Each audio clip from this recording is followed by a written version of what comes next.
क्या आपने अधिपुरुष के फाइनल ट्रेलर में कुंभकर्ण को नोटिस किया, या फिर लॉर्ड राम जी की तलवार को, या फिर रावण के ओपी चमगादड़ को? अगर नहीं तो चिंता कोई बात नहीं, क्योंकि मैंने अधिपुरुष का फाइनल वाला ट्रेलर बार बार पता नहीं कितनी बार देखा, 0.25x की स्पीड पर देखा, जिसके बाद मैंने कुछ ऑसम डिटेल्स ढूंढ कर निकाली है जो कि शायद आपने मिस कर दी हो। तो आज की वीडियो में हम इन्हीं पर डिस्कस करेंगे। और हाँ भाई, ये ट्रेलर इतना डार्क था कि ये सब मेरे को टॉर्च लेकर ढूंढना पड़ा, तो थोड़ा टाइम लगा है। अगर वीडियो अच्छी लगे तो लाइक जरूर कर देना। तो टाइम वेस्ट ना करते हुए चलिए शुरू करते हैं। तो ट्रेलर के ओपनिंग शॉट में रावण साधु के भेष में सीता जी से भिक्षा मांगता है और फिर सीता जी उनको कुछ अनाज देती है, जिसके बाद रावण उनके ऊपर कुछ काला काला छोड़ देता है। ऑब्वियसली आपने वो नोटिस किया होगा, लेकिन क्या आपने ये नोटिस किया है कि जो अनाज सीता जी दे रही है वो ब्लैक क्यों है? क्योंकि जिसकी हम रोटी खाते हैं यानी कि गेहूं, वो गोल्डन कलर का होता है। तो आखिर ये सीता जी दे क्या रही हैं? तो इसका सिंपल सा आंसर ये है कि जो सीता जी दे रही है वो गेहूं नहीं, बाजरा है, और जो कि रियल में भी ब्लैकिश शाही होता है। और जहाँ तक मेरे को पता है कि पुराने टाइम में बाजरा की रोटी ही खाई जाती थी। और हाँ, बाजरा को शायद इंग्लिश में मिलेट कहते हैं। तो ये काफी अच्छी डिटेलिंग थी, क्योंकि उस टाइम पर गेहूं की रोटियां नहीं बनती थी। और इसी के अलावा आप इस सीन में ये देख सकते हो कि सीता जी ने दो माला पहनी हुई है, एक व्हाइट वाली और एक गोल्डन वाली। और व्हाइट वाली को तो आप इस वाले सीन में भी देख सकते हो। लेकिन जब हनुमान जी सीता जी से अशोक वाटिका में मिलते हैं तो उनके गले में सिर्फ एक ही माला होती है, वो गोल्डन वाली। तो व्हाइट वाली कहाँ गई? मे बी रावण ने उतरवा दी हो, लेकिन फिर वो गोल्डन वाली कैसे रह गई? इसका आंसर तो भाई मूवी देखकर ही पता लगेगा। इसके बाद इस वाले शॉट को देखिए, जहाँ पर कि मैं नोटिस करता हूँ कि लॉर्ड राम के पास तीरों के साथ साथ एक तलवार भी है। और जितना मेरे को पता है कि लॉर्ड राम के पास वनवास के टाइम धनुष और बाण के अलावा और कोई दूसरा शस्त्र या अस्त्र नहीं था। तो उनके पास ये तलवार कहाँ से आई? I don't know, maybe movie के मेकर्स ने अपनी ओर से ऐड कर दी हो। और अगर मैं गलत हूँ तो मेरे को कमेंट में जरूर बताना कि क्या राम जी के पास तलवार थी या नहीं। इसके बाद आपने ट्रेलर में ये सांप वाला सीन तो देखा ही होगा, जो कि थोड़ी देर के लिए ही आता है। लेकिन क्या आपने शॉट में ये नोटिस किया कि पीछे हमको एक हाथ भी देखने को मिलता है, जो कि ह्यूमन का ही है और सांप के बीच में से निकल रहा है, विच मीन्स कि सांप ने उस आदमी को लपेट कर मार दिया होगा। अब वो कौन होगा ये तो मेरे को नहीं पता है, मूवी में देखेंगे। इसके बाद अगर आगे बढ़े तो आपने इस ट्रेलर में रावण को दो जगह देखा होगा। पहला जब वो साधु के भेष में होता है, और दूसरा ट्रेलर के एंड में, जहाँ पर उसका हमको मुंह नहीं दिखाया जाता। लेकिन अगर मैं कहूँ कि रावण हमको एक और जगह देखने को मिलता है, तो इस वाले सीन में जहाँ पर कि बहुत सारे चमगादड़ उड़कर जा रहे हैं, तो बीच में देखो रावण भी है। और रावण तो आपने देख लिया, लेकिन क्या आपने रावण के ओपी चमगादड़ को इस ट्रेलर में देखा? तो रावण का चमगादड़ जो कि हमको पहले वाले टीजर में देखने को मिला था, वो हमको बहुत थोड़े से टाइम के लिए इस ट्रेलर में भी देखने को मिला। तो इस वाले सीन में हनुमान जी जिसको गदा मार रहे हैं वो अपने रावण का चमगादड़ी है। और जब हनुमान जी उसको मारते हैं, आप इसका साउंड सुनो,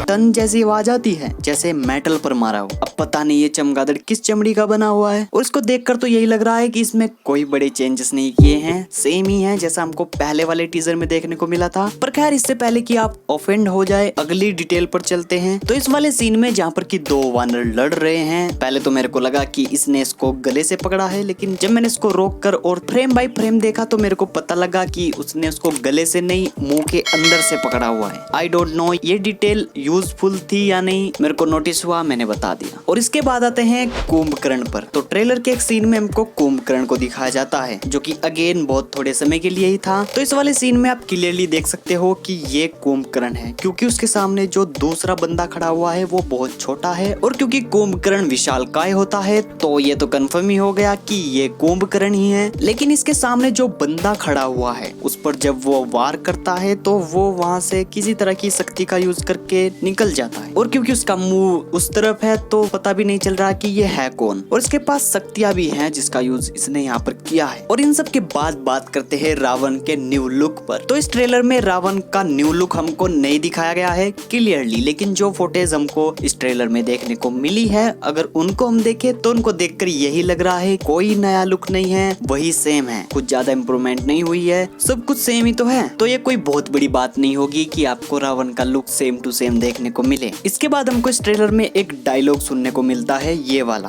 आज मेरे लिए मत लड़ना, उस दिन के लिए लड़ना जब भारत की किसी बेटी पर हाथ डालने से पहले दुराचारी तुम्हारा पौरुष याद करके थर्रा उठे, जो कि हमको इसके पहले वाले ट्रेलर में भी सुनने को मिला था। आज मेरे लिए मत लड़ना, उस दिन के लिए लड़ना जब इतिहास में तुम्हारा नाम पढ़कर सम्मान से सर झुक जाएंगे। लेकिन दोनों ट्रेलर्स में थोड़ा अलग अलग है। आई होप कि आप समझ गए होंगे। और इसी के साथ वीडियो को यहीं तक ही रखते हैं। अगर आपको वीडियो में कुछ अच्छा लगा हो, बुरा लगा हो, मिस्टेक लगी हो तो कमेंट में जरूर बताना। और चैनल पर नए हो तो सब्सक्राइब कर लेना। मैं मिलता हूँ आपको अगली वीडियो में। जय हिंद, वंदे मातरम।